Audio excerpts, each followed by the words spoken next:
So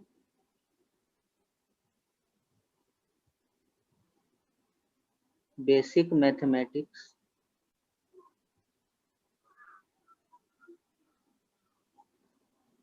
for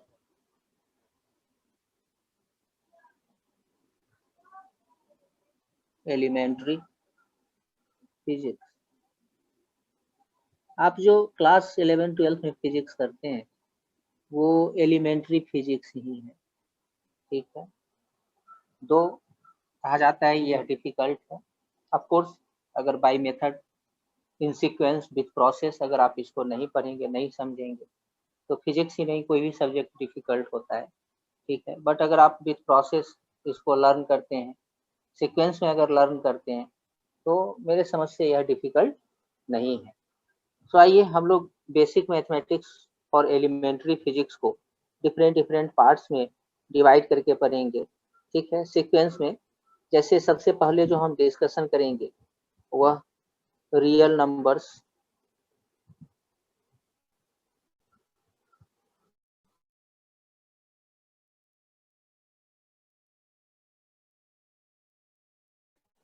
and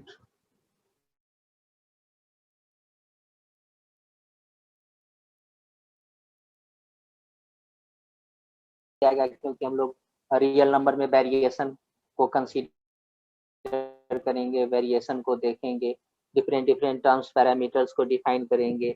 जैसे बहुत सारा टर्म्स है मैथमेटिक्स में, इन्फिनिटी, अनडिफाइंड, इस सबको डिस्टिंग्विश करेंगे, ठीक है। यूजुअली स्टूडेंट्स में कंफ्यूजन होता है, जो अनडिफाइंड और इन्फिनिटी को एक ही समझ जाते हैं, लेकिन इन सब में डिफरेंस है, ठीक है। इस लेक्चर का पर्पज सिर्फ नॉलेज डिलीवर करना नहीं है, बल्कि आप में एक सोचने का वे डेवलप करना है, ठीक है। आप में एक थिंकिंग एबिलिटी डेवलप करना है, ताकि आप चीज़ों पर इंडिपेंडेंटली थिंक कर सकें, सोच सकें, ठीक है। आपका अपना पर्सनल थिंकिंग हो फैक्ट्स पर, इस तरह से डेवलप करना इन लेक्चर्स का पर्पस होगा, जो खास करके बेसिक मैथमेटिक्स में होगा। देखिए, जैसे जैसे आप आगे पढ़ते जाते हैं, जैसे जैसे आपका नॉलेज आगे इंक्रीज करता है, कॉन्सेप्ट इंक्रीज करता है, आप ग्रेजुअली टीचर इंडिपेंडेंट होते चले जाते हैं। टीचर इंडिपेंडेंट का मतलब है, तो धीरे धीरे आपको टीचर्स की, अगर सब्जेक्ट को आप बेहतर समझते जा रहे हैं, तो धीरे धीरे आपको किसी गाइड का, किसी टीचर का जो है वह मिनिमम हेल्प का आवश्यकता महसूस होगा आपको।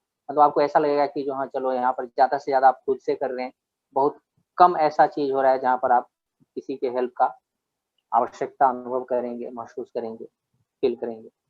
तो इन लेक्चर्स का ये पर्पस है, जो आप सेल्फ इंडिपेंडेंट बने, आप टीचर इंडिपेंडेंट बने, ठीक है।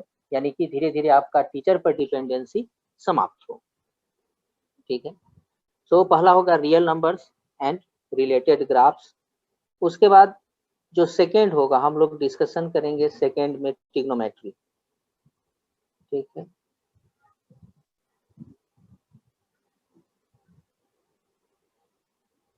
ये थोड़ा ज्यादा डिटेल होगा, ठीक है।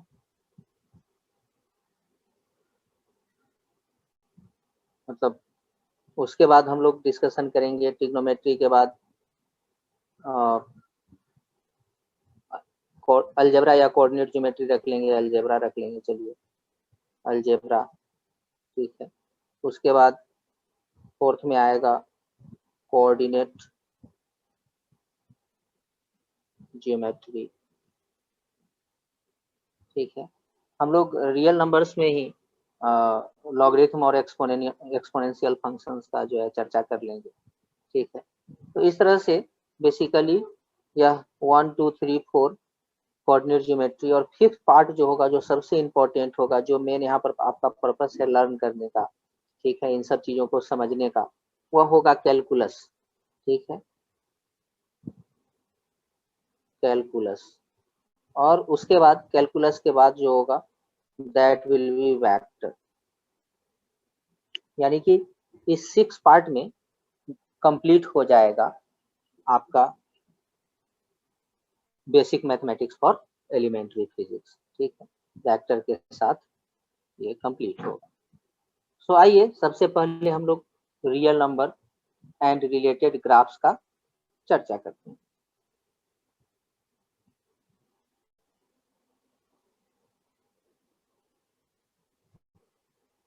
Real number.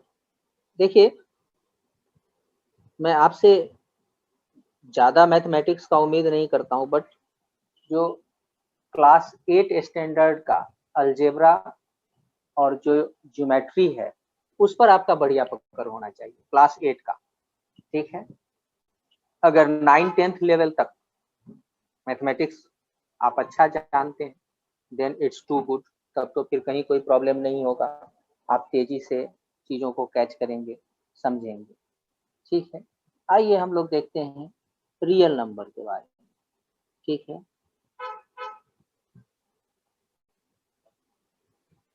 आपको याद होगा, आप रियल नंबर क्लास 7 से पढ़ना स्टार्ट करते हैं, 6 में लाइटली इंट्रोड्यूस किया जाता है, 7, 8, 9, 10 सभी क्लासेज में आप रियल नंबर को पढ़ते हैं। इसमें 9th में और 7th में इस पर कुछ विशेष एम्फेसिस किया जाता है। हालाँकि रियल नंबर का जो फील्ड है, ठीक है, वो बहुत वाइड है, ठीक है? लेकिन आप चिंतित नहीं होइए, आपको बहुत कम बताया जाएगा, जितना ज़रूरत है उतना ही बताया जाएगा। हाँ, यह भी श्योर है जो जितना बताया जाएगा उससे ज़्यादा यूज़ होना नहीं है फिज़िक्स में, ठीक है? तो इसीलिए यह अपने आप में एक कंप्लीट लेक्चर होगा, ठीक है? जैसे यह एक हॉरिज़ॉन्टल लाइन ड्रॉ किया गया, ठीक है? जिसको 2 ज़ीरो के अबाउट 2 इक्वल पार्ट में डिवाइड किया गया, ऐसा समझ सकते हैं। हालाँकि ये इनफाइनाइट लेंथ का लाइन है, तो इसका मिड पॉइंट यानी कि ये सब जो है वह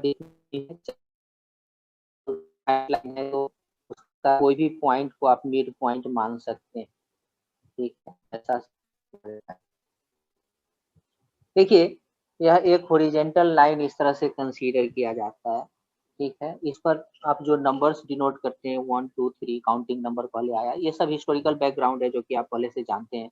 natural number, counting number natural number है, उसके बाद 0 आया, मैथमेटिकल ऑपरेशन आगे प्रोसीड किया, 0 आया, ठीक है? फिर बन गया होल नंबर, उसके बाद जो है सो नेगेटिव नंबर आया, फिर जो है सो बन गया इंटीजर, सेट ऑफ इंटीजर।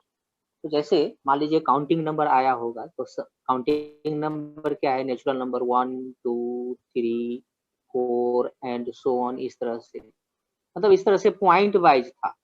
इसके बीच में क्या था? इसके बीच में गैप था, देखिए ना, गैप था, इस 1 और 2 के बीच में गैप है ना, 2 और 3 के बीच में गैप है। लेकिन जैसे जैसे मैथमेटिक्स का फील्ड बढ़ता गया, ये जो गैप जो है ना, वो फील्ड होता चला गया या ऑक्युपाइड होता चला गया।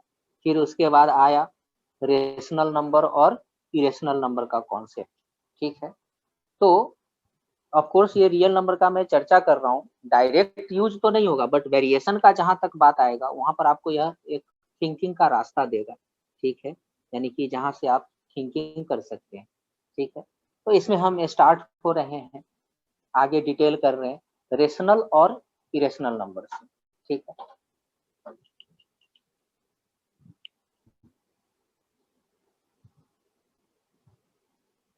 रेशनल नंबर, देखिए, जो सेकेंडरी स्कूल में जो आप पढ़ते हैं, क्लास मिडिल क्लास या फिर हाई स्कूल में जो आप पढ़ते हैं, ठीक है, बिफोर क्लास 10 और अप टू 10, उसमें रेशनल नंबर का खास करके इंडिया में जो आप पढ़ते हैं, मतलब इंडियन एजुकेशनल सिस्टम में जो आप पढ़ते हैं, रेशनल नंबर का डिफिनीशन वो क्या होता है? तो होता है a number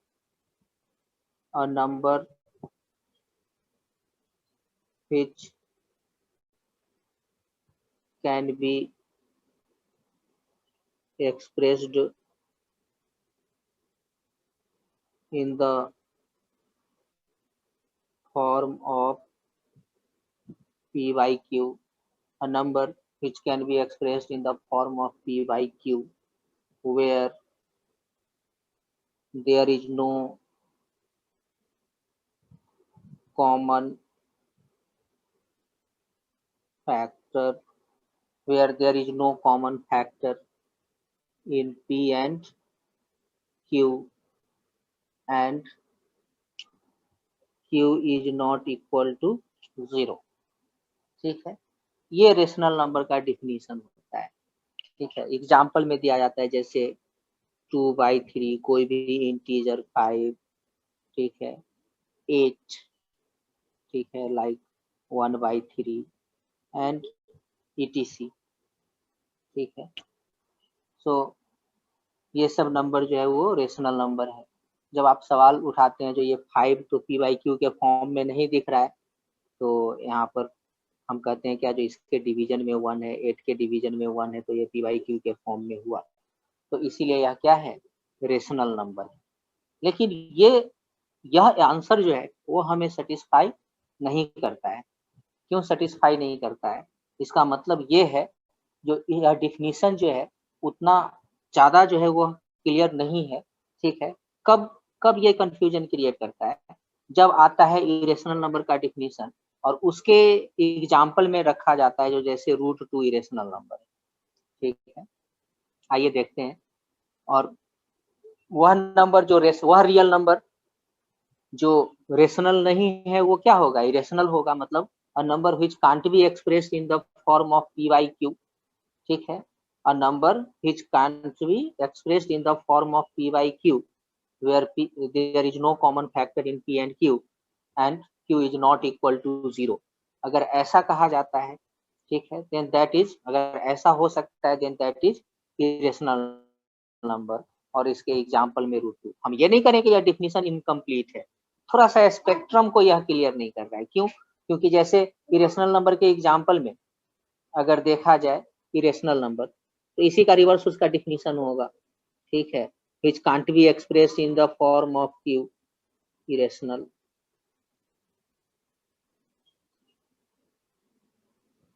number, a number which can't be expressed in the form of p/q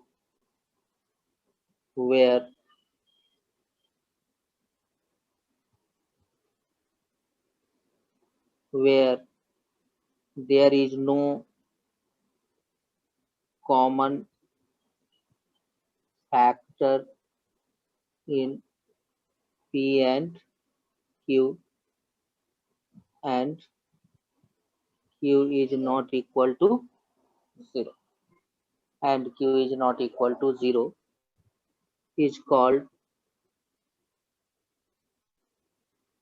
irrational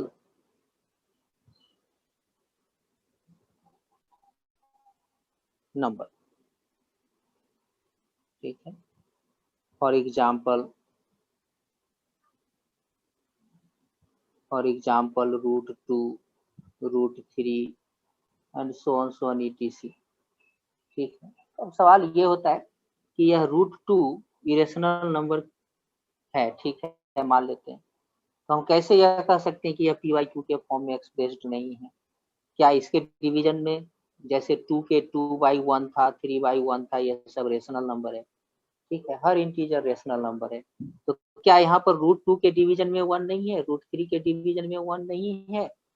तो ऑफ कोर्स है, इसके भी डिवीजन में 1 है। तो फिर ये क्यों नहीं हुआ p/q के फॉर्म में? तो इसका मतलब ये डिफिनीशन रॉन्ग है क्या? तो नहीं, बिल्कुल नहीं, यह डिफिनीशन 100% करेक्ट है। यहाँ पर कॉन्सेप्ट को थोड़ा और क्लियर करने की जरूरत है, ठीक है, स्पेक्ट्रम थोड़ा और क्लियर होना चाहिए।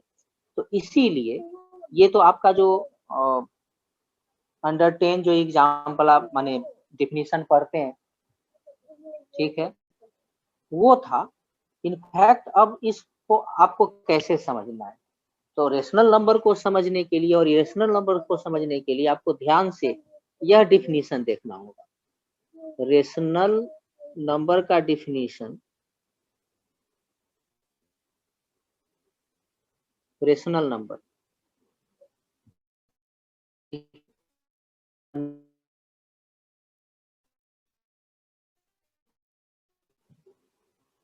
ऐसे कह सकते हैं, अ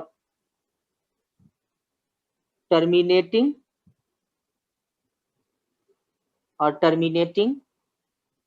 और non-terminating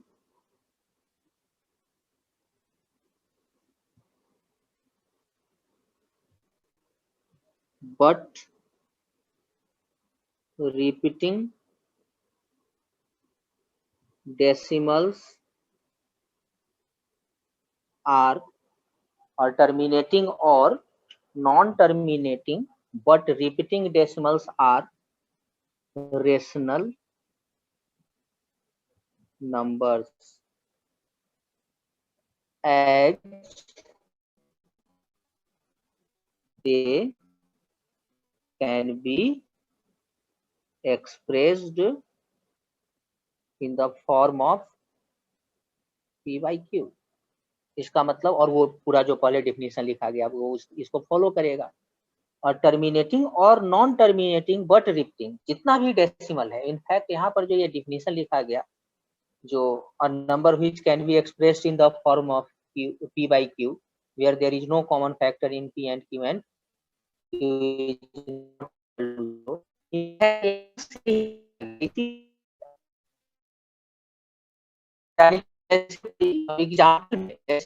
यहाँ पर इनफैक्ट प्रॉब्लम कहाँ पर है, यहाँ पर रेशनल नंबर का जो हम एग्जाम्पल लिखते हैं उस एग्जाम्पल में प्रॉब्लम। रेशनल नंबर का डिफिनीशन p by q के फॉर्म में एक्सप्रेस्ड हो, ठीक है, और उसके बाद ये जो एग्जाम्पल लिखते हैं, एग्जाम्पल में ऐसे नहीं लिखना है, ठीक है। एग्जाम्पल में क्या लिखा जाना चाहिए, तो एग्जाम्पल में लिखा जाना चाहिए एज 2.3, ठीक है, 2.3, 5.97, 2.3333 and so on, means 2.3 पर रेकरिंग, ठीक है, etc। अगर ऐसा नंबर है तो इसको आप p by q के फॉर्म में लिख सकते हैं। अगर ये नंबर है तो आप इसको p by q के फॉर्म में लिख सकते हैं।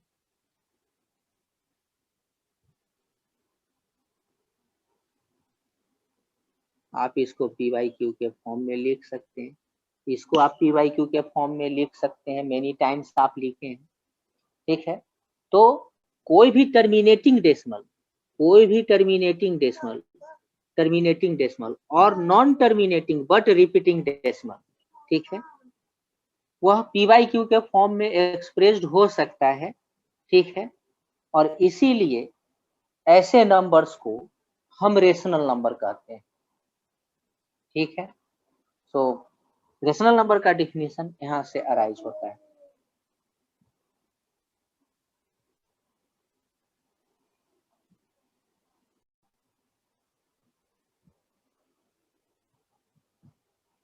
ठीक है, तो इस तरह से इसको आप p by q के फॉर्म में, इस तरह का जो non terminating but repeating decimals है उसको आप मेनी टाइम्स, अनेकों बार p by q के फॉर्म में कन्वर्ट किए हैं, ठीक है।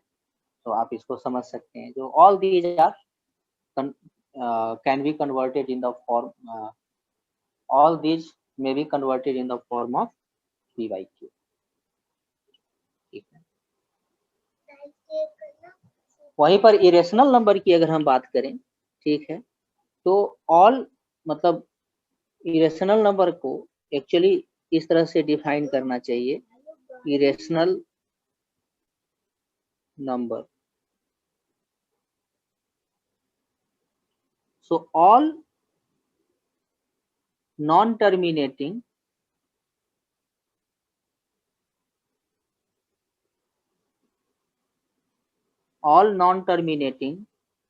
and non-repeating numbers, decimals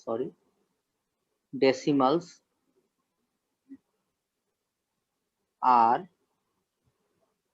irrational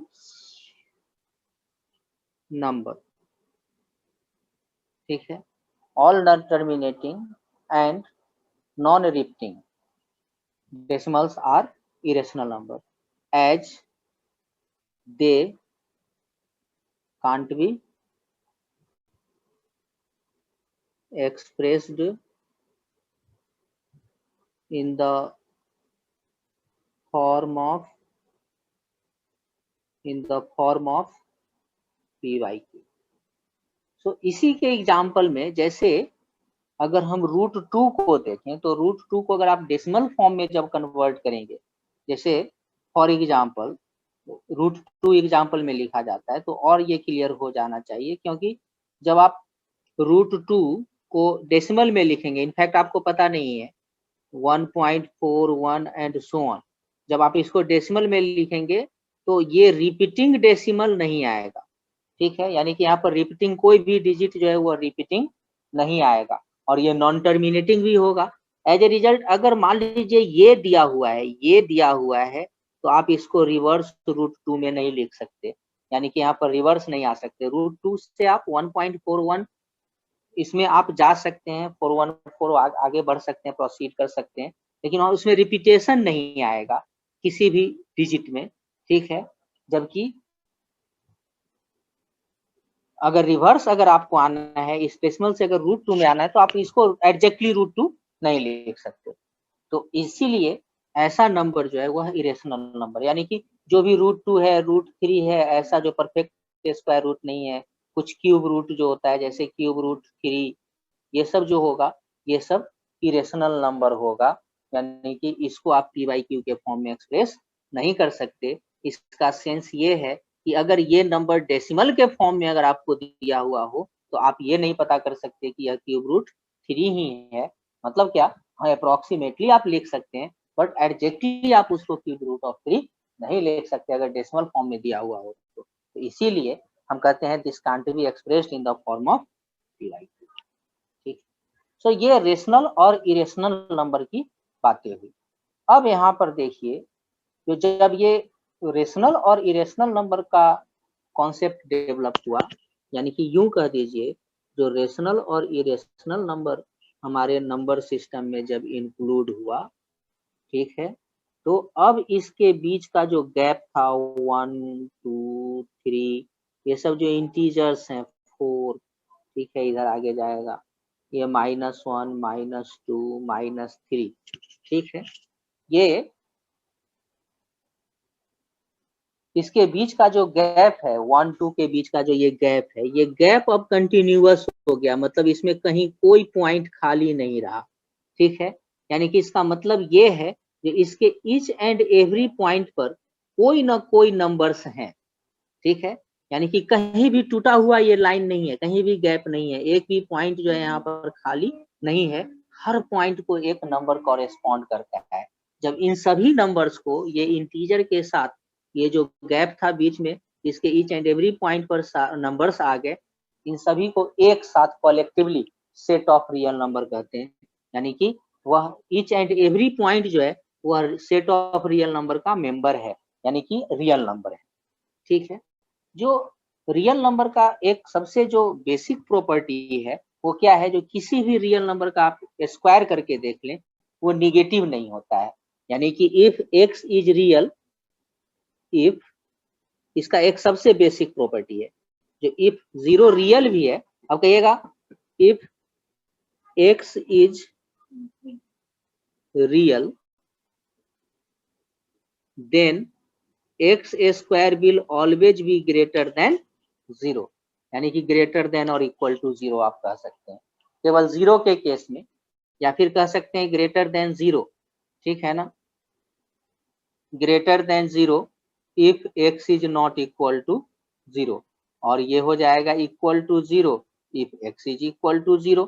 आप इस तरह से डिफाइन कर सकते हैं इसको, जो x square is greater than if x is real then x square is greater than 0 if x is not equal to 0 और equal to 0 if x is equal to 0। जरा सा देखिए ना, 0 जो है ना वो यूनिक नंबर है, 0 रियल भी है, 0 इमेजिनरी भी है, क्योंकि ये इमेजिनरी नंबर लाइन पर भी लाई करता है। सो इनफैक्ट वो आगे की बात है, जो स्टूडेंट मैथमेटिक्स करेंगे उनको डिटेल पता चलेगा ही इसका, ठीक है। एज ए रिजल्ट हम उसके डिटेल में अभी नहीं जाना चाह रहे हैं, या फिर जरूरत भी नहीं है बेसिक फिजिक्स के लिए, एलिमेंट्री फिजिक्स के लिए उसका नीड भी नहीं है, ठीक है। So live it. लेकिन फिलहाल यह जो प्रॉपर्टी है, जो किसी भी रियल नंबर का स्क्वायर हमेशा ग्रेटर देन 0 होगा, ये बहुत ही इंपॉर्टेंट है, बेसिक प्रॉपर्टी है, इसका आप ध्यान रख सकते हैं, ठीक है। तो ये सारा का सारा नंबर्स जो है वो रियल नंबर कहलाया, यानी कि इसमें कहीं भी किसी भी पॉइंट पर, ठीक है, कोई भी पॉइंट खाली नहीं है। किसी पॉइंट पर रेशनल नंबर है तो किसी पॉइंट पर इरेशनल नंबर है। यानी कि कोई पॉइंट ऐसा भी होगा जिस पर √2 सिचुएटेड होगा। अब इस √2 को आप ज्योमेट्रिकली दिखाए होंगे, क्लास 8 में था, जो √2 को आप कैसे ड्रॉ करेंगे, रियल नंबर लाइन पर कैसे रिप्रेजेंट करेंगे, क्लास 9th में था, तो कैसे आप √2 को रियल नंबर लाइन में शो करेंगे। तो ये वो सब्जेक्ट मैटर है, ज्योमेट्रिकली आप कैसे शो करेंगे वो उसका है वो, ठीक है। अभी फिलहाल यहाँ पर नीड नहीं है। या फिर हाँ ऑफ कोर्स, माने एस्टिमेशन से आपको रिप्रेजेंट करने आना चाहिए √2 रियल नंबर लाइन पर। जैसे मान लीजिए √2 का वैल्यू 1.414 ऐसे करके होता है, तो एक आइडिया लग जाता है अच्छा ये 1 और 1.5 के बीच में होगा, जिसमें 1.5 के ज्यादा नजदीक होगा। जैसे मान लीजिए कहीं ग्राफ आप ड्रॉ कर रहे हैं, ठीक है, और वहां पर √2 आपको दिखाना है, और √2 का वैल्यू कितना होता है 1.414 ऐसे होता है। तो आपके पास ये स्किल होना चाहिए, जो ये 0 है, ये 1 है, ये 2 है, यहाँ पर होगा 1.5। तो आप कहेंगे क्या, जो ये हम 1.5 नहीं दिखाएंगे, लेकिन एक आइडिया ले लेंगे जो यहाँ पर इसके 1.5 के नजदीक होगा ये। बस ऐसे ग्राफ पर हम दिखा देंगे एस्टिमेशन से। हम अब हमें ज्योमेट्री करने का चांस नहीं मिलेगा प्रॉब्लम सॉल्व करते हुए या ग्राफ ड्रॉ करते हुए, तो हम यहाँ पर ऐसे इस तरह से √2 दिखा देंगे, ठीक है।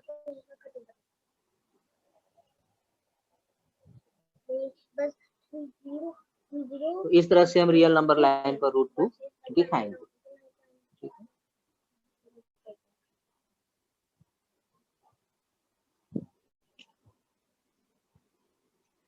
सो अब यहाँ पर अब हम लोग धीरे धीरे अब इसके माने डेप्थ में चलेंगे, ठीक है। यानी किस तरह से आप √2 दिखा दिए, इस तरह से जैसे मान लीजिए 2/3 है, तो एक एस्टिमेशन से, हालांकि आप कंस्ट्रक्शन में क्लास 10th में जो कंस्ट्रक्शन रहा होगा, ज्योमेट्री रहा होगा, जो कैसे आप 2/3 को रियल नंबर लाइन पर दिखाएंगे, तो उसके लिए अलग अलग तरीके से ऐसे ऐसे कट करके आप ऐसे इंटरसेक्ट करते हैं, इसको ऐसे ड्रॉ करते हैं, ये हो जाता है।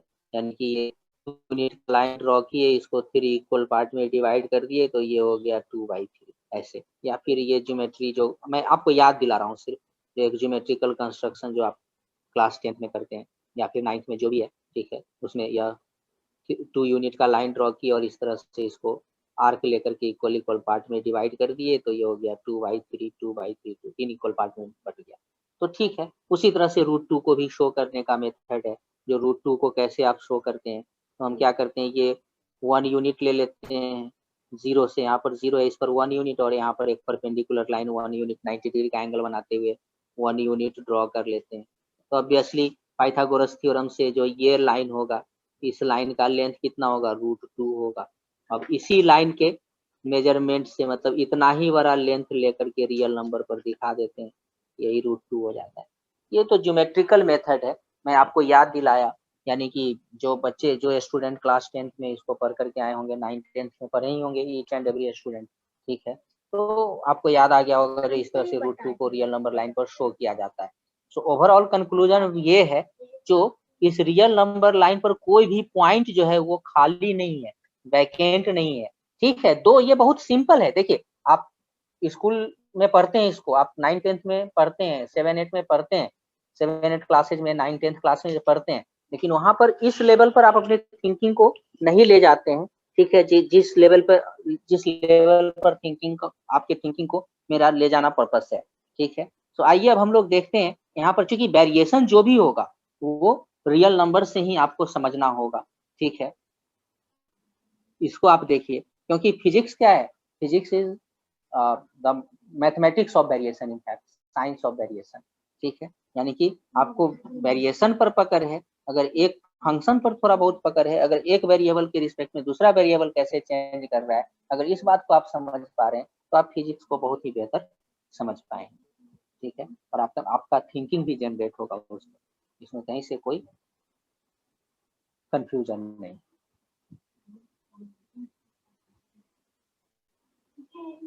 ठीक। तो अब नेक्स्ट क्वेश्चन ये है ठीक है। जैसे ये रियल नंबर लाइन है, ये 1 है, ये 2 है, ये 3 है, ये 4 है, ये 5 है, एंड सो ऑन। ये इनफाइनाइट लेंथ का रियल नंबर लाइन होता है, आपको पता ही है। ठीक है,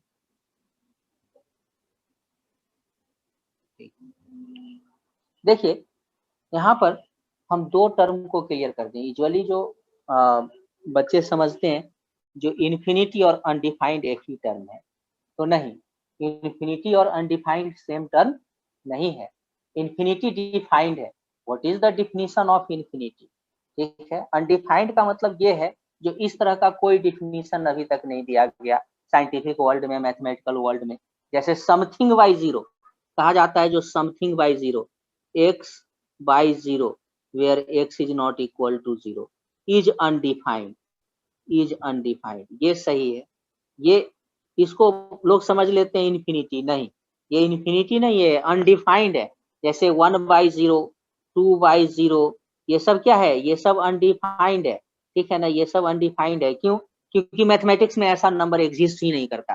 सो डज नॉट एग्जिस्ट और अनडिफाइंड एक ही बात है, और डज नॉट एग्जिस्ट, ठीक है, डज नॉट एग्जिस्ट और अनडिफाइंड एक ही टर्म है। ठीक है ना, मान सकते हैं। लेकिन अब इनडिटर्मिनेट टर्म फिर अलग है। जो स्टूडेंट आगे इन डेप्थ कैलकुलस को पढ़ेंगे, ठीक है, हमको भी चांस मिल सकता है इनडिटर्मिनेट टर्म बताने का, लेकिन उसकी जरूरत नहीं है, फिजिक्स के लिए जरूरत नहीं है। फिलहाल फिलहाल ये होना चाहिए कि जो हाँ ठीक है, चलो इस फॉर्म का में नंबर आएगा तो हम नहीं लेंगे, चाहे नहीं हो सकता। लेकिन इस बात को क्लियर कर देना यहाँ पर बहुत नेसेसरी है, जो अनडिफाइंड और इन्फिनिटी में क्या डिफरेंस है। अनडिफाइंड का मतलब ये हुआ जो ऐसा नंबर अभी तक मैथमेटिक्स में डिफाइन किया गया नहीं है, मतलब ऐसा नंबर मैथमेटिक्स में नहीं होता है, नहीं एग्जिस्ट करता है। जबकि इन्फिनिटी, इन्फिनिटी का तो डिफिनीशन है। What is the definition of infinity? इसको इस सिंबल से डिनोट करते हैं इन्फिनिटी को। So what is the definition of infinity? तो इन्फिनिटी का डिफिनीशन हो जाएगा as much large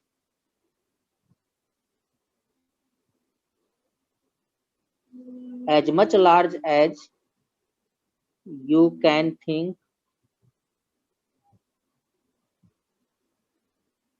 larger than that.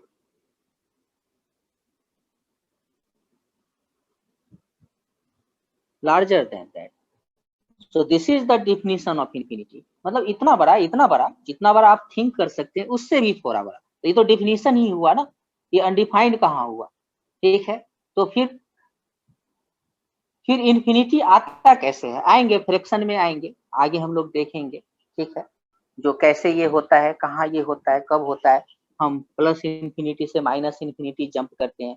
Plus infinity का क्या मतलब है, माइनस इन्फिनिटी का क्या मतलब है? तो प्लस इन्फिनिटी ऑफ कोर्स इधर होगा, यानी कि राइट साइड होगा।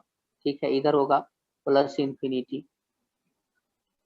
ठीक है ना, इन्फिनिटी को हम एडजेक्ट, इन्फिनिटी एडजेक्ट नंबर नहीं है, इसको रियल नंबर लाइन पर हम ऐसे, जैसे 3 एक पॉइंट को कॉरेस्पॉन्ड कर रहा है, एक यूनिक पॉइंट को कॉरेस्पॉन्ड कर रहा है, 3 2 एक यूनिक पॉइंट को कॉरेस्पॉन्ड कर रहा है। उस तरह से इन्फिनिटी कोई रियल नंबर लाइन पर कोई भी यूनिक पॉइंट को यह कॉरेस्पॉन्ड नहीं करेगा। इसीलिए यहाँ तक लोग कहते हैं जो इन्फिनिटी क्या है, रियल नहीं है, जो कि वास्तविक है। ठीक है, so infinity is not a real number.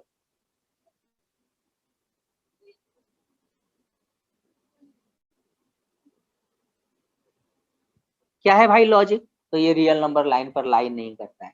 अरे रियल, जैसे ही हम इसको दिखाने का कोशिश करेंगे, यहाँ पर दिखाने का कोशिश कर रहे हैं जो इन्फिनिटी इस पॉइंट पर है, तो आप तो थिंक कर लिए ना, तो लार्जर देन दैट मतलब इसके और आगे होगा। फिर आप थिंक कर लिए तो उसके और आगे होगा, मतलब as much large as you can think larger than that. So this is the definition of infinity. तो आप ही बताइए, जो इन्फिनिटी और अनडिफाइंड में डिफरेंस है या नहीं? तो इन्फिनिटी और अनडिफाइंड में डिफरेंस है, और इस फैक्ट को आपको बहुत माने यूजुअली एक ही समझ लेते हैं आप, बट इसको आपको डिस्टिंग्विश करना होगा हर हाल में, अलग अलग समझना पड़ेगा कि इन्फिनिटी और अनडिफाइंड अलग अलग। ठीक,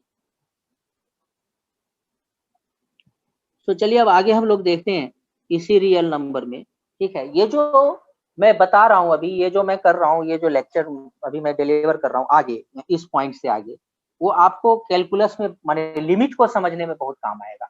और अगर आप लिमिट समझ रहे हैं, ठीक है, लिमिट का प्रॉब्लम नहीं करना है, डिफिकल्ट प्रॉब्लम नहीं करना है। आईआईटी के लिए जो प्रॉब्लम आता है लिमिट का वो नहीं करना, वो मैथमेटिक्स में करना है। लेकिन मतलब ये एक्स्ट्रा ऑर्डिनरी, इवन मैं ये कह रहा हूँ जो बच्चे मैथमेटिक्स परस्यू करेंगे उनको मैथमेटिक्स में एक्स्ट्रा ऑर्डिनरी अंडरस्टैंडिंग देगा ये, खास करके लिमिट वगैरह का, या फिर ऑफ कोर्स एक way of thinking sure generate करेगा। ये भले ही आपको अभी लेक्चर चल रहा है तो ये सिंपल लग रहा हो, है भी सिंपल है, ठीक है, ऑफ कोर्स सिंपल है और सिंपल बनाने का कोशिश किया जा रहा है। मतलब ये अपने घरेलू भाषा में, अपने मतलब नेटिव लैंग्वेज में इसको रिप्रेजेंट करने का कोशिश किया जा रहा है, ठीक है। तो इस बात का आप ध्यान रखिए। होता क्या है, जो यही सब छोटी छोटी बातें स्टूडेंट्स समझते नहीं, बच्चे समझते नहीं, तो फिर उन्हें प्रॉब्लम होता है, जो मतलब मेन एक्सट्रीम को समझने में, ठीक है। यानी कि ये जो है आपका लिटरेचर ही तैयार करेगा, मतलब आगे का जो है लिटरेचर ये डेवलप करेगा आपका। और जब तक आप लिटरेचर नहीं जानेंगे तब तक आप नए प्रॉब्लम को खुद से सॉल्व नहीं कर सकते। आपके पास कॉन्सेप्ट रहेगा, लिटरेचर रहेगा, तो ही आप क्वेश्चन पढ़ के समझ पाएंगे जो ये कहना क्या चाह रहा है, क्यों कहना चाह रहा है। तो ये आपने कहीं ना कहीं थिंकिंग का जो है वह एबिलिटी प्रोड्यूस करेगा। जरा सोचिए, ये सब जो मैं अभी तक बताया ये आप पहले से भी जानते हैं, देखे हैं।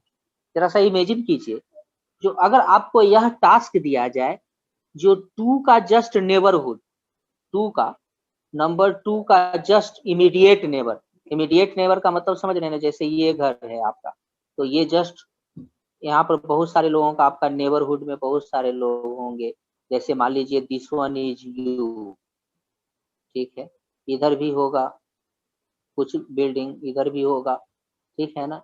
सो ए बी ऐसे, ठीक है, इधर सी का घर है, इधर डी है, ठीक है।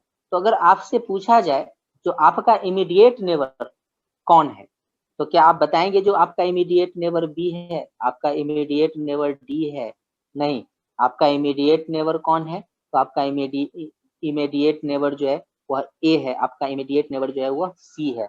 यानी कि जस्ट एडजेसेंट टू यू, मतलब just adjacent to you is just your immediate neighbour, ठीक है। तो उसी तरह से अगर किसी रियल नंबर का, जैसे 2 एक रेशनल नंबर है, ठीक है, अगर इस रेशनल नंबर का कोई इमीडिएट नेबर आपको बताने के लिए कहा जाए, इमीडिएट नेबर कहने का मतलब क्या, जो जस्ट ग्रेटर देन 2, यानी कि 2 के जस्ट राइट साइड का नंबर आपको बताया जाए, बताने के लिए कहा जाए, तो जरूर आप ट्राई करेंगे कि हम लिख देते हैं 2.1, ठीक है, ऐसा। तो 2.1 लिख दिए। अब आप खुद से ऑब्जर्व कीजिए, जो 2 माने आपको यहाँ पर खुद से समझना है, अपने से समझना है। जो 2 के इमीडिएट नेबर को आपको लिखना है, तो सबसे पहले आपने 2 के इमीडिएट नेबर को लोकेट करने का आपने ट्राई करा, तो आपने लिखा 2.1। फिर आप देखेंगे तो अरे 2 और 2.1 के बीच तो इनफाइनाइट रियल नंबर लाई कर जाएगा, इसके बीच कितना पॉइंट्स है भाई, तो इनफाइनाइट रियल नंबर इसके बीच लाई कर रहा है, ठीक है।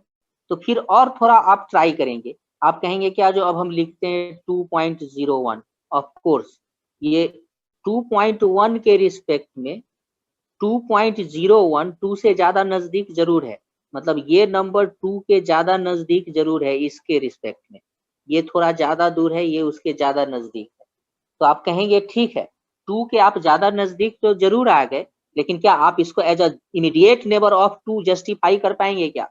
तो नहीं, इसको आप इमीडिएट नेबर ऑफ 2 जस्टिफाई नहीं कर पाएंगे, क्योंकि आपको याद आएगा जो अरे यह डेसिमल के बाद एक जीरो और इंक्रीज कर दें तब तो ये और नजदीक आ जाएगा 2 के। फिर आप कहेंगे शायद ये इमीडिएट नेबर हो, लेकिन फिर आप ध्यान से इसको देखेंगे तो कहेंगे नहीं, यह 2 के बाद एक और जीरो एक्स्ट्रा कर देते तो और ये 2 के नजदीक होगा, ठीक है। इसी तरह से अब आप जरूर थिंक कर सकते हैं, जो 2.000, ठीक है, और लास्ट में जाकर के कब 1 आएगा, ठीक है। यानी कि आप इस 2.000 और इस तरह से आप लिखने का इसको प्रयास करेंगे, यानी कि हर हाल में आप 2 के इमीडिएट नेबर को, ठीक है, राइट साइड का जो 2 का इमीडिएट नेबर है उसको लोकेट करने का प्रयास करेंगे, तो आप एग्जैक्टली लोकेट, मतलब ठीक है वो रियल नंबर लाइन पर है, लोकेटेड है ऑलरेडी, लेकिन अगर आप इसको मतलब डेसिमल के फॉर्म में लिखने का प्रयास करेंगे तो आप एग्जैक्टली उसको नहीं लिख सकते हैं। कुछ इसी तरह का स्टोरी नहीं हो गया क्या, जैसा कि इरेशनल नंबर में होता था। तो ऑफ कोर्स किसी भी नंबर का जो इमीडिएट नेबरहुड है, इमीडिएट नेबर जो है वो इरेशनल है, हम उसको PYQ के फॉर्म में नहीं लिख सकते, ऑफ कोर्स नॉट। ठीक है, नहीं लिख सकते, बिल्कुल नहीं लिख सकते। जैसे वन, इसी यही स्टोरी वन के साथ ही बनेगा। अब जैसे मान लीजिए इस टू के लेफ्ट साइड का हम कहें, जो लेफ्ट साइड का इमीडिएट नेबर बताइए, तो आप क्या कहेंगे, 1.9 लिख देते हैं, ये इमीडिएट नेबर हो जाएगा। फिर आपको याद आएगा जो नहीं, एक 9 और रख देते हैं तो टू के और नजदीक होगा, इधर की ओर जाएगा। ठीक है, और एक 9 रख देते हैं तो इधर की ओर जाएगा और नजदीक आ जाएगा। एक और 9 रख देंगे तो और, यानी कि इस तरह से यह 1.999 ऐसा होता चला जाएगा। ठीक है, यह 2 पर अप्रोच करेगा, लेकिन ठीक है फिर भी कितना भी 9 आप रखते चले जाएं, फिर भी वह 2 का इमीडिएट नेबर नहीं बनेगा। यानी कि इसका मतलब ये हो गया, तो ये क्या होगा, लेस देन 2 होगा ना, मतलब ये 2 का इमीडिएट नेबर नहीं बन पाएगा। यह ठीक है इमीडिएट नेबर बनने के लिए जाएगा, ये भागा जाएगा 2 के पास, ये 2 से हमेशा लेस रहेगा। ठीक है, लेकिन हम इस फॉर्म में, इवन डेसिमल के फॉर्म में भी हम किसी नंबर के इमीडिएट नेबर को नहीं लिख सकते, जस्ट उसके नेबरहुड को नहीं लिख सकते। 2 के जस्ट लेफ्ट साइड, 2 के जस्ट राइट साइड के नंबर को हम डेसिमल के फॉर्म में नहीं लिख सकते। ठीक है, इवन डेसिमल के भी फॉर्म में नहीं लिख सकते। चलिए इरेशनल नंबर को तो हम डेसिमल के भी फॉर्म में लिख देते हैं, लेकिन इसको इवन डेसिमल के भी फॉर्म में नहीं लिख सकते, यह फैक्ट है। ठीक है, तो आखिर हमारे पास यह नेबरहुड को, यानी कि इमीडिएट, जैसे 3 का इमीडिएट नेबर है, उसको रिप्रेजेंट करने का हमारे पास क्या मेथड है, कैसे हम उसको रिप्रेजेंट करते हैं। तो उसको रिप्रेजेंट करने के लिए मेथड डेवलप किया गया, जिसको हम लिमिट के टर्म में लिखते हैं। ठीक है,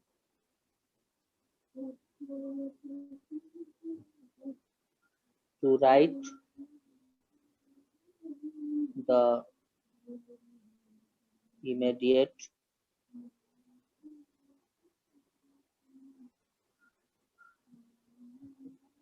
neighbor of a real number।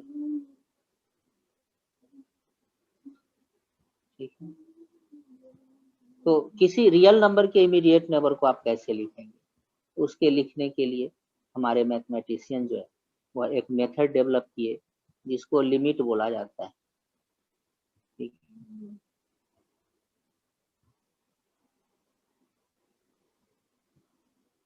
इसको लिमिट बोलते हैं। ठीक है, जैसे मान लीजिए 2 का इमीडिएट नेबर वो हमें बोलना है। ठीक है, तो हम क्या यहाँ पर एक नंबर ले लेंगे। ठीक है, इसका वैल्यू होगा x, इसको हम लिख देंगे 2 + x, और लिखेंगे लिमिट x टेंस टू 0। ठीक है, लिमिट x टेंस टू 0 और 2 + x। ठीक है, अब बहुत मतलब डीप मैथमेटिक्स में जाएंगे तो यहाँ पर हमें लिखना पड़ेगा 0 प्लस, मतलब क्या, जो इस केस में हमेशा x जो होगा ग्रेटर देन 0 होगा। अगर x टेंस टू 0 प्लस लिखते हैं तो इसका मतलब होगा जो x हमेशा ग्रेटर देन 0 होगा। x टेंस टू 0 माइनस लिखते हैं तो इसका मतलब होगा x हमेशा लेस देन 0 होगा। इसी को लिखने का एक मेथड और है, x टेंस टू 0 + 0, और इसको लिखने का एक मेथड और है, इसको लिखने का एक मेथड और है, x टेंस टू 0 - 0।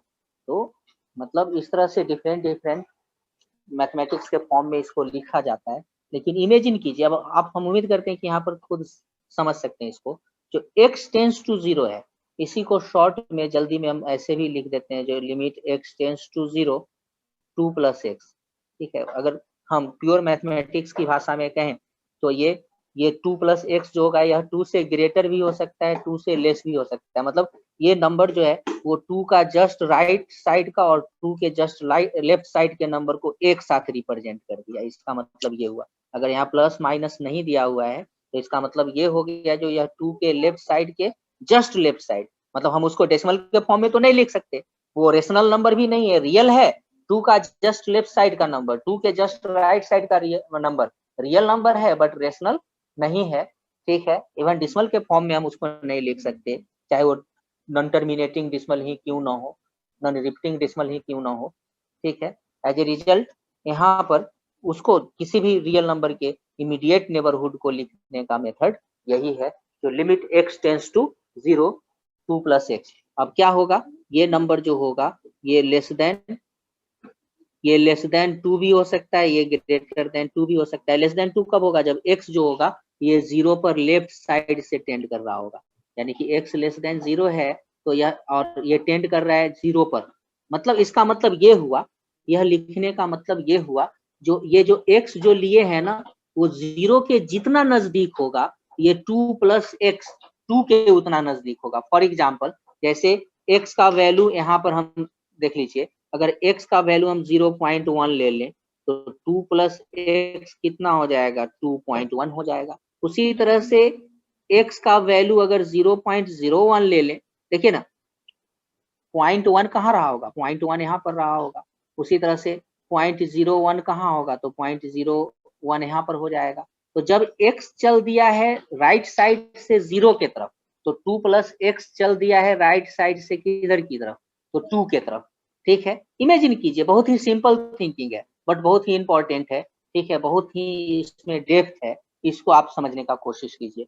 एक बार अगर ये इस चीज को आप समझ गए, एक बार अगर यहाँ पर थिंकिंग आपका डेवलप हो गया, तो उसके बाद कोई भी वेरिएशन आपके लिए डिफिकल्ट नहीं रहेगा, उसको आप आसानी से समझ सकते हैं।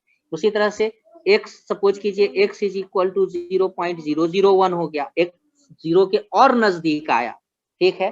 तो अब यह 2 प्लस एक्स क्या हो जाएगा, यह 2 के 2.001 यानी कि 2 के और नजदीक आएगा। तो x tends to 0, x tends to 0 का मतलब ये हुआ जो x is a number which is just right और just left of 0। तो जब x just right side of 0 होगा तो 2 plus x just right side of 2 होगा, ठीक है। उसी तरह से x जब just left side 0 होगा तो 2 प्लस एक्स भी क्या होगा, just left side of 2 होगा।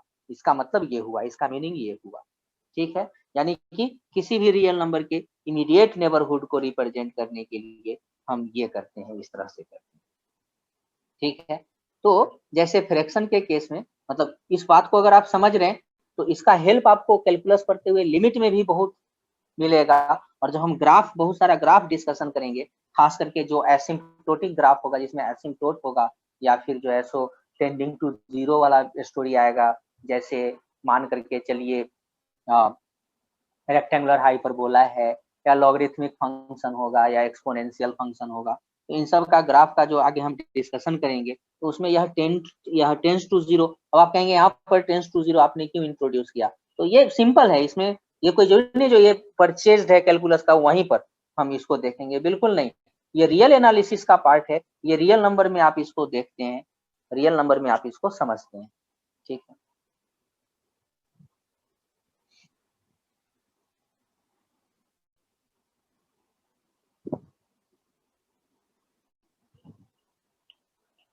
तो अब यहाँ पर आइए देखते हैं हम लोग क्यों लोग कह देते हैं कि 1/0 इंफिनिटी है, ठीक है। 1/0 इंफिनिटी है, क्यों कह देते हैं, क्यों कहते हैं कि 1/0 इंफिनिटी है, उसका रीजन क्या है, आइए उसको जरा सा देखते हैं। कि जैसे मान लीजिए 1/0 अनडिफाइंड है, 1/0 इंफिनिटी नहीं, ठीक है ना।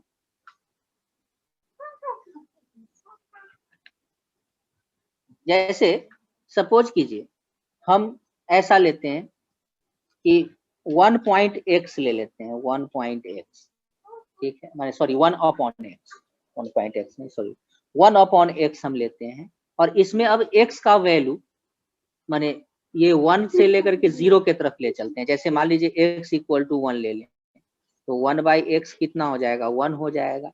x इज इक्वल टू मतलब यहाँ पर y equal to 1/x function ले लिए, ठीक है। यही आपको रेक्टेंगुलर हाइपरबोला का भी ग्राफ दे देगा। फिलहाल अभी हम आगे ग्राफ का चर्चा करेंगे, लेकिन यहाँ पर देखिए जो x इज इक्वल टू अगर सपोज कीजिए यहाँ पर हम 0.5 ले लें, ठीक है, तो ये 1/0.5 इज इक्वल टू कितना हो जाएगा, 2 हो जाएगा।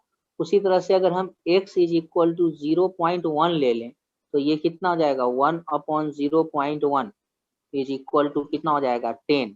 x इज इक्वल टू 0.01 ले लें तो यह कितना हो जाएगा 1/0.01 इज इक्वल टू 100। उसके बाद x इज इक्वल टू 0.001 ले लें तो यह कितना हो जाएगा 1.001 इज इक्वल टू 1000। जरा ध्यान दीजिए ना, x जो है ये x है, x किधर की ओर जा रहा है, जरा सा x का मतलब देखिए, x का डेस्टिनेशन किसके तरफ है, x का रास्ता किधर जा रहा है, तो x जा रहा माने x जा रहा है 0 के तरफ, ठीक है ना। तो 1/x किसके तरफ जा रहा है, देखिए 1/x जो है वो इधर की ओर भाग रहा है, मतलब 1 हो गया, 2 हो गया, 10 हो गया, 100 हो गया, 1000 हो गया। इसी तरह से x और सपोज कीजिए 0 के नजदीक हो, 0.0001 हो जाए तो 1/x अब आप ही देखिए कितना हो जाएगा 10⁴ हो जाएगा ना।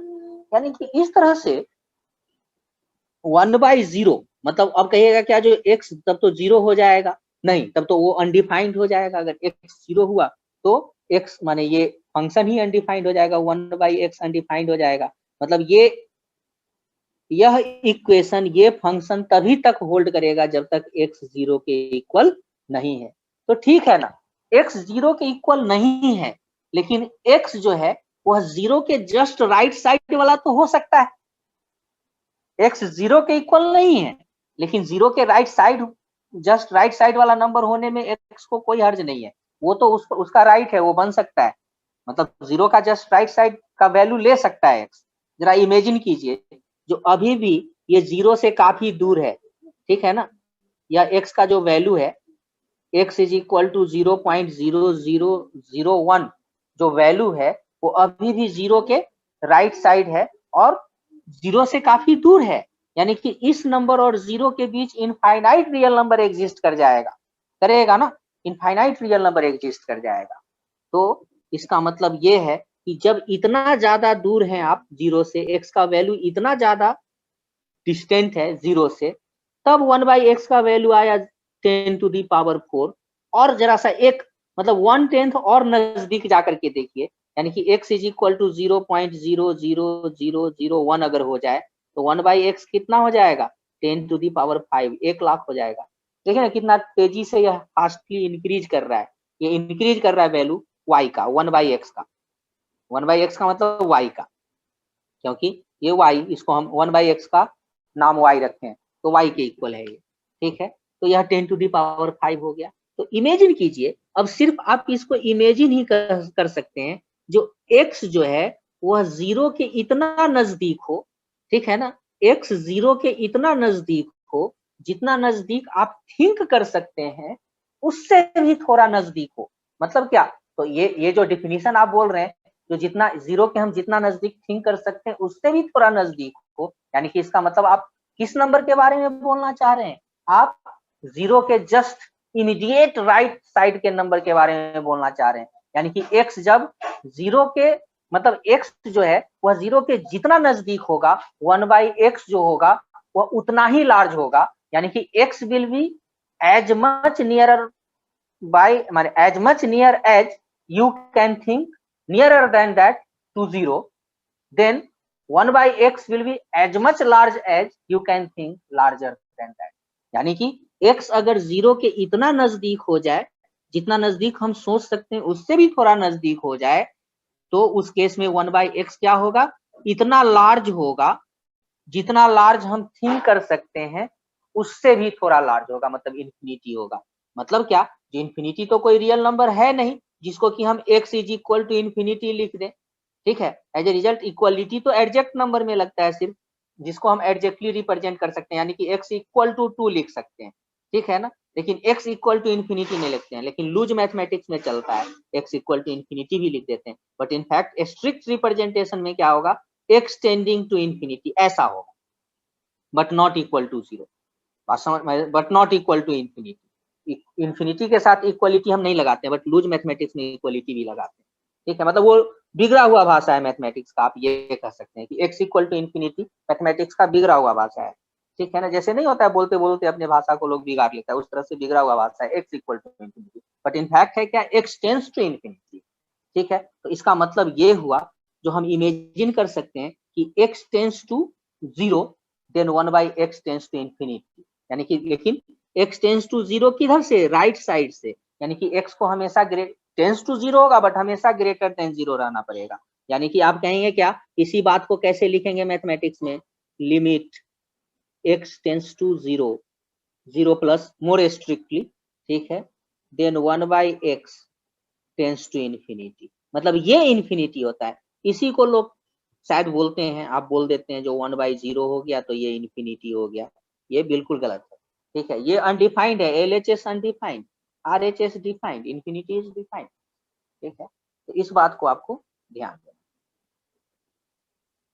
ठीक है ना, जब जैसे ही x 0 के इक्वल होगा ये तो फिर अनडिफाइंड हो जाएगा, इंफिनिटी कहां से रहेगा, इंफिनिटी ये तब तक रहेगा कि as much large as you can think larger than that, तब तक रहेगा जब तक x is as much nearer to x as we can think nearer than that. ठीक है, तो जाकर के यह इंफिनिटी के टेंडिंग होगा, इसी को लोग लूज मैथमेटिक्स में, लूज भाषा में, ठीक है, ढीला भाषा में ऐसे लिख देते हैं कि x टेंस टू 0, ठीक है, 1/x is equal to infinity, और कहते हैं जो ये इसका लिमिटिंग वैल्यू, जबकि है एक्चुअली ये। ठीक है, तो obvious सी बात है, जो भाषा अगर बिगड़ेगा तो अंडरस्टैंडिंग भी बिगड़ेगा, थोड़ा सा तो डिफॉर्म हो ही जाएगा, ठीक है, परचर्ब्ड हो ही जाएगा। ठीक है ना, तो इसीलिए हम रिप्रेजेंटेशन पर स्ट्रिक्ट आप जितना रहेंगे, सब्जेक्ट का अंडरस्टैंडिंग आपका उतना बढ़िया होगा। हम लोग लूज हो जाते हैं, हम भी मान लेते हैं, बोल देते हैं अच्छा चलो ऐसे लिख दिया, चलो चलेगा, कोई दिक्कत नहीं। नहीं, आपको लिटरेचर में काफी स्ट्रिक्ट रहना है। आप जितना शुद्ध बोलेंगे, जितना शुद्ध लिखेंगे, उतना शुद्ध आप समझेंगे भी, मतलब इसमें कहीं से कोई कंफ्यूजन नहीं।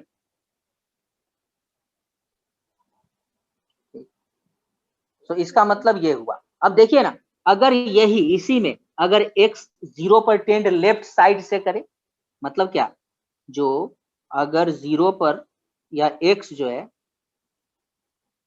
इधर से, x इस साइड से 0 पर टेंड करे, मतलब जैसे y इक्वल टू 1/x है ना, तो अब यहाँ पर x का वैल्यू मान लीजिए -0.1 हो जाए, तो अब आप ही बताइए y का वैल्यू कितना होगा, y का वैल्यू हो जाएगा -1/-0.1, यानी कि ये हो जाएगा -10 हो जाएगा।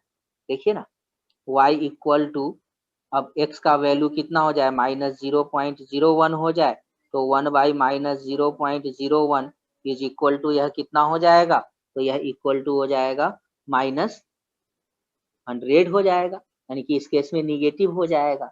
ठीक है, तो इसका मतलब ये हो गया कि उसी तरह से x जो होगा अब 0 के जितना नजदीक होगा फ्रॉम लेफ्ट साइड से, ठीक है ना, ये 1/x कहाँ होगा, -इंफिनिटी पर, निगेटिव नंबर इधर भागेगा ये। ठीक है, जब x इधर की ओर चल दिया था, x जब इधर की ओर चल दिया था तो 1/x 1 से इधर चल दिया था, और जब x यहाँ पर इधर चल दिया तो 1/x इधर चल देगा, तो 1/x इधर चल देगा, -इंफिनिटी पर जाएगा। ये इसके जितना नजदीक होगा, ये इसके इतना, अगर x 1 से इधर जाने लगेगा तो 1/x इधर जाने लगेगा।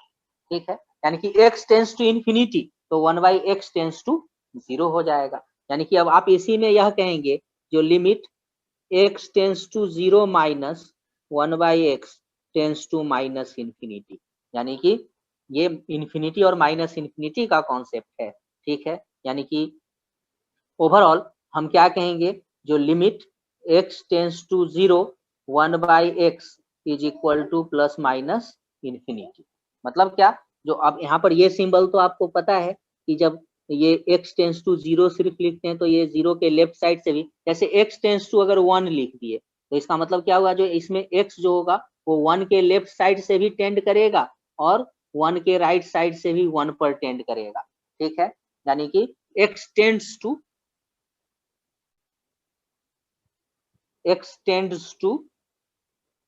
1, यहाँ पर इसका मतलब ये है x टेंड्स टू 1।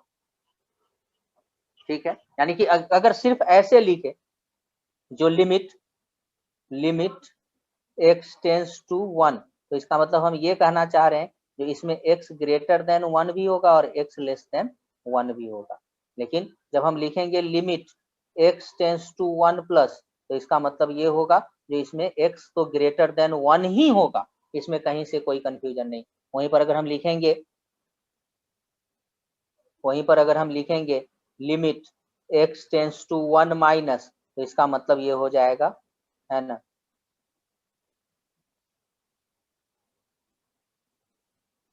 इसका मतलब होगा x is always less than 1, इसका मतलब ये होगा। तो उसी तरह से यह अगर हम सिर्फ लिख दिए, ठीक है ना, जो लिमिट x टेंस टू 1, तो इसका मतलब ये हो जाएगा जो इस केस में x जो होगा वो ग्रेटर देन 1 भी हो सकता है, लेस देन 1 भी हो सकता है, मतलब दोनों को एक साथ लिखने का यह, ठीक है। तो इस बात को आप, इस सिंबल को जितना ही स्ट्रिक्टली आप होल्ड करेंगे, ठीक है, उतना ही जो है वो आप क्लियरली फैक्ट्स को समझ पाएंगे, या आगे जो थ्योरी में, फिजिक्स में थ्योरी में बोला जाएगा उसको आप समझ पाएंगे, उतना ही वाइडली आप समझ पाएंगे। सो आपको पता है, आप अनजाने में इस चीज का डिस्कशन करते हुए आप अनजाने में y माने एक्स वाई इक्वल टू 1 का ग्राफ ड्रॉ कर दिए, ठीक है। सो ग्राफ, इसको आप, इसी को हम ट्रेस कर दें अगर ग्राफ के फॉर्म में, यहाँ पर जो आप डिस्कशन किए इसको अगर आप ग्राफ के फॉर्म में ट्रेस कर दें, ठीक है, तो वह आ जाएगा रेक्टेंगुलर हाइपर, इसको रेक्टेंगुलर हाइपरबोला बोलेंगे, यानी कि ये रेक्टेंगुलर हाइपरबोला बनेगा। यानी कि अब इसका चर्चा जो है हम आगे नेक्स्ट क्लास में करेंगे, ठीक है। सो लेक्चर 1 में इतना ही, ठीक है। अगर आपको यह लेक्चर इफेक्टिव लगे, अगर आपको यह लेक्चर अच्छा लगे, तो इसको लाइक जरूर कीजिएगा, इसको शेयर जरूर कीजिएगा। मैं ये चाहता हूँ कि पूरे अपने नेशनल लेवल पर, इंडिया में और अब्रोड, ठीक है, इस लेक्चर को रिकॉग्निशन मिले और लोगों को बेनिफिट हो, ठीक है। तो थैंक यू ऑल।